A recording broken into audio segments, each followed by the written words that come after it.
اداروں کو دی بعد میں، اس سے بھی منع کیا، لیکن اللہ کا فضل ہے کہ ہمارے امتحانات ہوئے اور اس کے بعد یہ مارکنگ کا مرحلہ بھی آج یا کل بخیر و خوبی تکمیل کو پہنچ رہا ہے۔ اس پر ہم اللہ کا جتنا بھی شکر ادا کریں کم ہے، اس اعتبار سے بھی اس پورے عرصے میں تقریباً سال سے زیادہ اب اس کو ہو گیا وبا کو،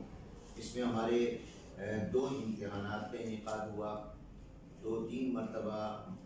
تعلیمی اداروں کی بندش کے باوجود ہمارے مدارس کھلے رہے، سال پورا ہوا، نصاب پورا ہوا۔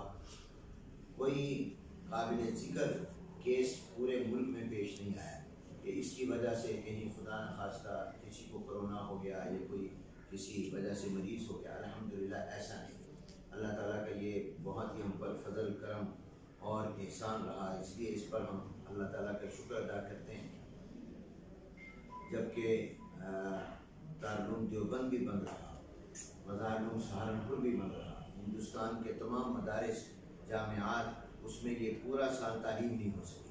ان میں شوال میں داخلے نہیں ہوئے، یہ تھال تعلیم نہیں ہوئی۔ ابھی چند ماہ پہلے 1-2 ماہ پہلے انہوں نے قرآن کریم کی تعلیم شروع کی، اور جو طلبا اس سال اب نہیں پڑھ سکے تو وہ گویا آئندہ سال پڑھیں، ان کا پورا 1 سال جو تھا تعلیم کا متاثر ہو گیا۔ لیکن یہ اللہ تعالیٰ کا بہت ہی احسان اور اس کا فضل و کرم ہے کہ آپ کے وفاق کی برکت سے، آپ کے اتحاد کی برکت سے اور آپ حضرات کی یکجہتی کی برکت سے اللہ تعالیٰ نے ہم پر یہ کرم کیا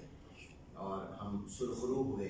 اور ہمارا یہ امتحان جو ہے الگ ہوگی، پرچہ چیک کرنے کی جگہ الگ ہوگی، اور ممتحنین کے لیے وقت بھی متعین ہوگا، تو اس سے معیار بہتر ہوگا۔ اور پھر اس وجہ سے بھی کہ جب ہم تقسیم کریں گے تو ایسے مدرسین اور ممتحنین جو بعد مکانی کی وجہ سے نہیں آتے، تو جب ہم ان کے قریب میں یا انہی کے شہروں میں یہ مارکنگ کریں گے تو ہمیں وہاں کے مدارس اور جامعات کے کامل تجربہ کار ممتحن مدرس بھی مل جائیں گے،